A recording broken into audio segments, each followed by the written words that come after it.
ದೇವಜನರೇ, ನಿಮ್ಮೆಲ್ಲರಿಗೂ ಯೇಸು ಕ್ರಿಸ್ತನ ಶ್ರೇಷ್ಠವಾದ ನಾಮದಲ್ಲಿ ವಂದನೆಗಳು.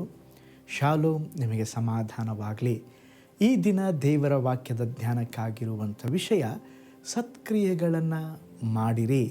ಅದಕ್ಕೆ ಆಧಾರವಾಗಿ ಅಪೊಸ್ತಲ ಕೃತ್ಯಗಳು 9ನೇ ಅಧ್ಯಾಯ 36ನೇ ವಚನ. ಆಕೆಯು ಸತ್ಕ್ರಿಯೆಗಳನ್ನು, ದಾನ ಧರ್ಮಗಳನ್ನು ಬಹಳವಾಗಿ ಮಾಡುತ್ತಿದ್ದಳು.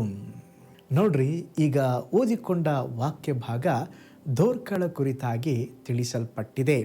ದೋರ್ಕಳು ತೀರಿ ಹೋದಾಗ ಆಕೆ ಮಾಡಿದಂಥ ಒಳ್ಳೆಯ ಕಾರ್ಯ, ದಾನ ಧರ್ಮ ಎಲ್ಲದರ ಕುರಿತಾಗಿ ಮಾತನಾಡುತ್ತಾ ಇದ್ದರು. ಅದಕ್ಕೆ ಪೇತ್ರನು ಅವಳು ತೀರಿ ಹೋದ ಸತ್ತ ಅವಸ್ಥೆಯಲ್ಲಿ ತಿರುಗಿ ಅವಳನ್ನು ಎಬ್ಬಿಸಿರೋದು. ನೋಡ್ರಿ, ಆಕೆ ಸತ್ಕ್ರಿಯೆಗಳನ್ನು, ದಾನ ಧರ್ಮಗಳನ್ನು ಬಹಳವಾಗಿ ಮಾಡುತ್ತಾ ಇದ್ಲಂತೆ. ಒಂದು ಸಾರಿ 3 ಕ್ರೈಸ್ತ ಯೌವನಸ್ಥರು ಹಡಗಿನಲ್ಲಿ ಪ್ರಯಾಣ ಮಾಡುತ್ತಾ ಇದ್ದರು. 3ರೊಳಗೆ ಒಂದು ಚರ್ಚೆ ಆರಂಭವಾಯಿತು. ನಾವು ದೇವರಿಗೆ ಭಯಪಟ್ಟು ನಡೆದರೆ ಮಾತ್ರವೇ ಸಾಕು ಎಂಬುದಾಗಿ ಒಬ್ಬರು ಹೇಳಿದರು. ಅದನ್ನು ಬಿಟ್ಟರೆ ಮತ್ತೊಬ್ಬರಿಗೆ ಸಹಾಯ ಮಾಡುವುದೆಲ್ಲ ಬೇಡ, ನಾವು ದೇವ ಭಕ್ತಿಯೊಂದಿಗೆ ಜೀವಿಸಿದರೆ ಸಾಕೆಂಬುದಾಗಿ ಒಬ್ಬರು ಹೇಳಿದರು. ಇನ್ನು 3 ಜನರ ಒಬ್ಬರ ನಂತರ ಒಬ್ಬರು ಹೀಗೆ ಚರ್ಚೆ ಮಾಡುತ್ತಾ ಇದ್ದರು. ಇದನ್ನು ಕೇಳಿಸಿಕೊಳ್ಳುತ್ತಾ ಇದ್ದಂಥ ನಾವಿಕನು ತನ್ನ ಕೈಯಲ್ಲಿದ್ದ ಒಂದು ಕೋಲನ್ನು ಹಡಗಿನೊಳಗೆ ಇಟ್ಟು ಬಿಟ್ಟು ಒಂದೇ ಕೋಲಿನಿಂದ ಆ ದೋಣಿಯನ್ನು ನಡೆಸಿದನು. ಆ ದೋಣಿ ಮುಂದೆ ಹೋಗಲೇ ಇಲ್ಲ. ಇದನ್ನು ಗಮನಿಸಿದಂಥ ಒಬ್ಬನು, ಅಯ್ಯ ನಾವಿಕನೇ, 2 ಕೋಲುಗಳನ್ನು ಇಟ್ಟುಕೊಂಡು ಹಡಗನ್ನು ನಡೆಸಿರಿ, ಆವಾಗಲೇ ಹಡಗು ಸರಿಯಾಗಿ ಮುಂದಕ್ಕೆ ಹೋಗ್ತದೆ ಎಂಬುದಾಗಿ ಹೇಳಿದನು.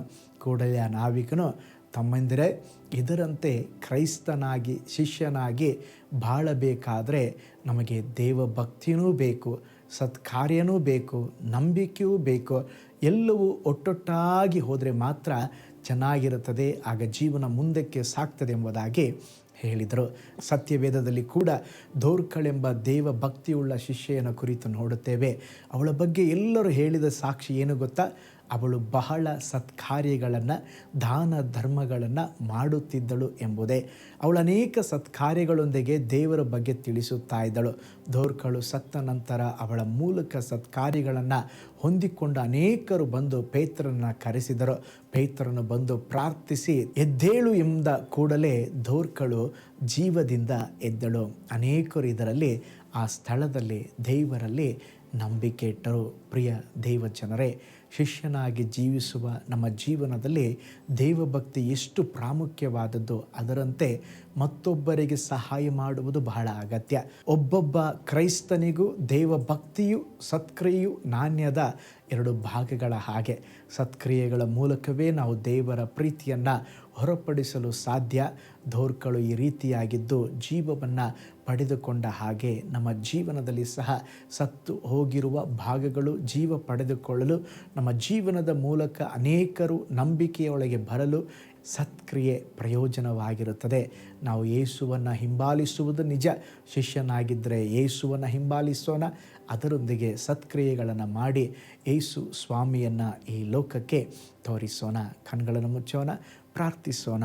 ಪರಲೋಕದಲ್ಲಿ ವಾಸ ಮಾಡುವ ನಮ್ಮ ತಂದೆಯಾದ ದೇವರೇ, ಸತ್ಕ್ರಿಯೆಗಳನ್ನು ಮಾಡುವುದಕ್ಕಾಗಿಯೇ ನಮ್ಮನ್ನು ಈ ಲೋಕದಲ್ಲಿ ಸೃಷ್ಟಿ ಮಾಡಿದ್ದೀಯಾ. ಹೌದಪ್ಪ, ನಮ್ಮ ಜೀವಿತದಲ್ಲಿ ನೀನು ಅವಕಾಶಗಳನ್ನು ಕೊಡುವಾಗ ಅನೇಕರಿಗೆ ಸತ್ಕ್ರಿಯೆಗಳನ್ನು ತೋರಿಸಿ ಮಾಡಿ ನಿನ್ನ ನಾಮ ಘನಪಡಿಸಲಿಕ್ಕೆ ಸಹಾಯ ಮಾಡಿರಿ. ನಿನ್ನ ವಾಕ್ಯದಂತೆ ಜೀವಿಸಲಿಕ್ಕೆ ದೇವರೇ ನಮಗೆ ಸಹಾಯ ಮಾಡಿರಿ. ಈ ದಿನ ಕೂಡ ಈ ವಿಡಿಯೋವನ್ನು ವೀಕ್ಷಿಸ್ತಾ ಇರುವ ಎಲ್ಲ ದೇವ ಜನರಿಗಾಗಿ, ಕುಟುಂಬಗಳಿಗಾಗಿ ನಾನು ಪ್ರೇಯರ್ ಮಾಡ್ತಾನೆ.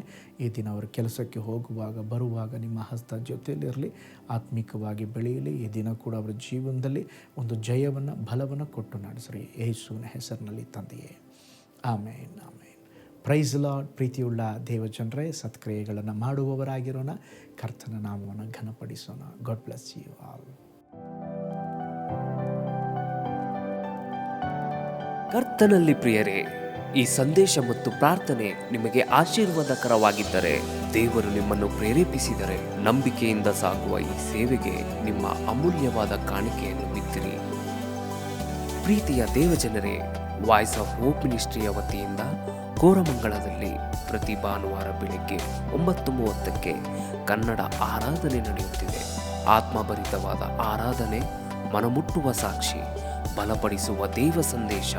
ಬನ್ನಿ, ನಮ್ಮೊಂದಿಗೆ ಭಾಗಿಯಾಗಿ ಕರ್ತನನ್ನು ಆರಾಧಿಸಿರಿ.